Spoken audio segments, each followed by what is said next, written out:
Wensbus is nog leeg. Brandspuit, pronkstuk, tentoonstelling brandweer. Het is vandaag 13 februari, dit is het Pelemaasjournaal.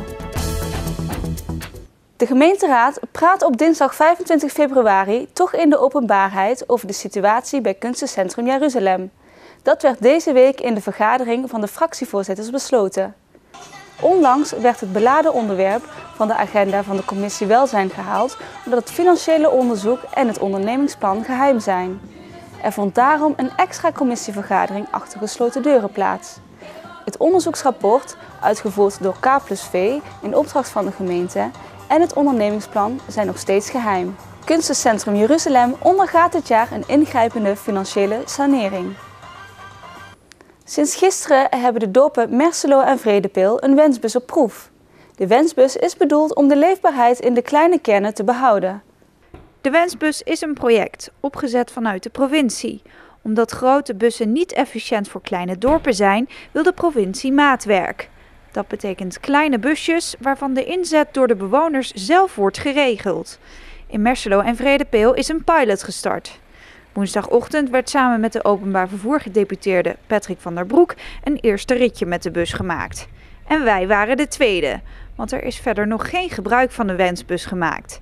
Volgens de dorpsraadvoorzitter komt dit doordat de mensen de opzet nog niet kennen. We hebben wel een paar keer al gepubliceerd in het krantje, maar die enquête moet nog uitgezet worden.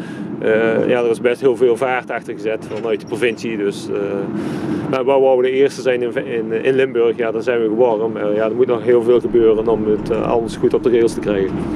De bewoners van Merselo en Vredepeel hebben vandaag een enquête in de bus gehad. Met behulp van deze enquête wil de organisatie de behoeften van de inwoners inventariseren om een passende voorziening te maken.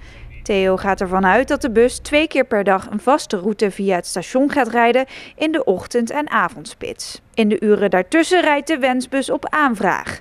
Om een bus te bestellen moet je als bewoner de dag voordat je wil reizen voor 3 uur 's middags een belletje plegen naar de coördinator.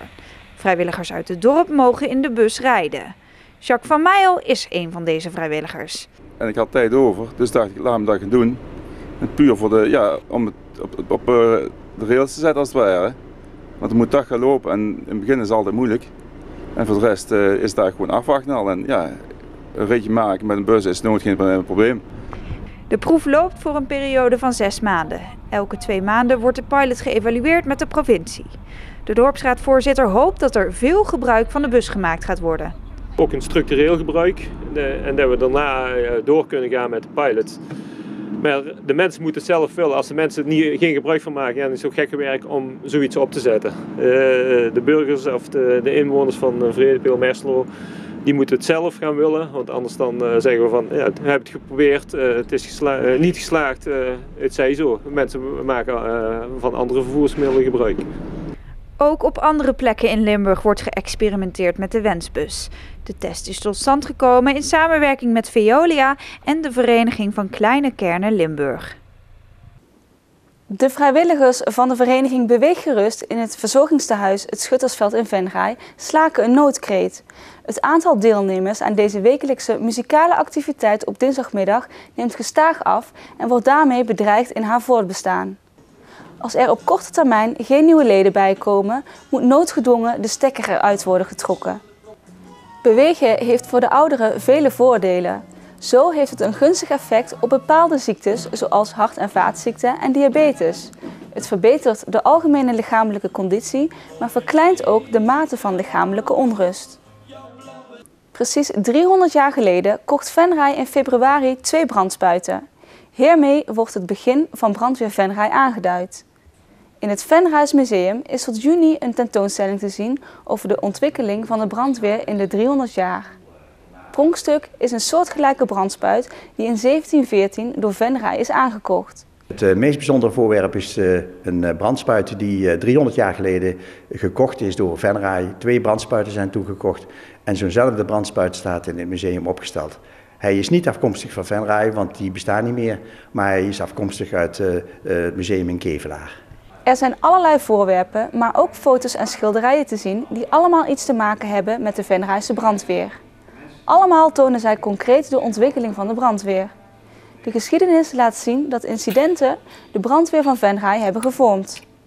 Nou, het was altijd, als je de geschiedenis van de brandweer Venray ziet, waren vaak de aankopen werden gedaan na afloop van nadat er iets gebeurd was, iets ernstigs gebeurd was. Bijvoorbeeld de brand in het Patersklooster, de brand in Jeruzalem, de brand in de brandweerkazerne in 1964, waardoor het noodzakelijk werd om investeringen te doen voor de brandweer. Gedurende een aantal zondagen geeft brandweer Venray een demonstratie bij de expositie. Op zondag 23 februari is de eerstvolgende demonstratie. Tot zover dit Pelemaasjournaal. Tips kunt u mailen naar de redactie. Deze uitzending wordt herhaald tot en met vrijdag 6 uur. Morgenavond is er weer een nieuw journaal. Weer of geen weer, bij ons is het altijd vakantieweer. Aankomende nacht is het droog. Naast brede opklaringen zijn er wolkenvelden. Morgen overdag is het geruime tijd droog en zonnig. In de loop van de middag en avond is het bewolkt en er komen perioden met regen. Bedankt voor het kijken en graag tot ziens.